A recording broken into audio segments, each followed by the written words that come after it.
超过1架组的隐形家具，历经台湾家具产业兴衰，每一个时期的经典作品，隐形家具拢有收藏保留落来。为了会当互更侪人了解台湾家具产业发展史，台南家具博物馆自8月中开始举办木河流隐形家具特展。伫该展览会当看到各式各样柚木，也则是花梨木等高级木材所制成的家具。尤其伫展场当中上显摆的位置，阁有当看到一座具一世界总统府立厅座椅伫遮展出。在2000年的时候，总统府启动了一个叫做台湾绿厅的一个建设计划，而这个计划源自于说，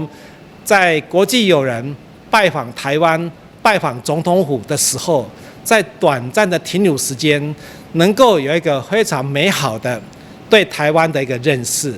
文化啦、地理啦、工艺啦、社会啦、人文啦，等等方面的一种实际上的知觉。所以台湾绿厅的一个任务，就是将台湾的最美好的一面呈现给国际友人啊。也因为这样，所以国艺会就国家艺术文化基金会就找到，在家具部分找到这个台南家具产业博物馆的前身就是永兴家具啊。那永兴家具是当年工艺中心所辅导的一个非常好的一个厂商啊，一个产业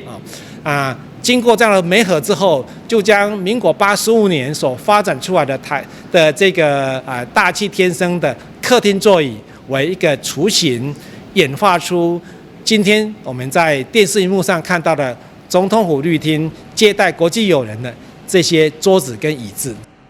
木河流隐形家具特展，为即马开始，一直展到明年3月30号为止。喜爱木质家具的观众朋友，现在不妨来到台南家具博物馆来参观看卖。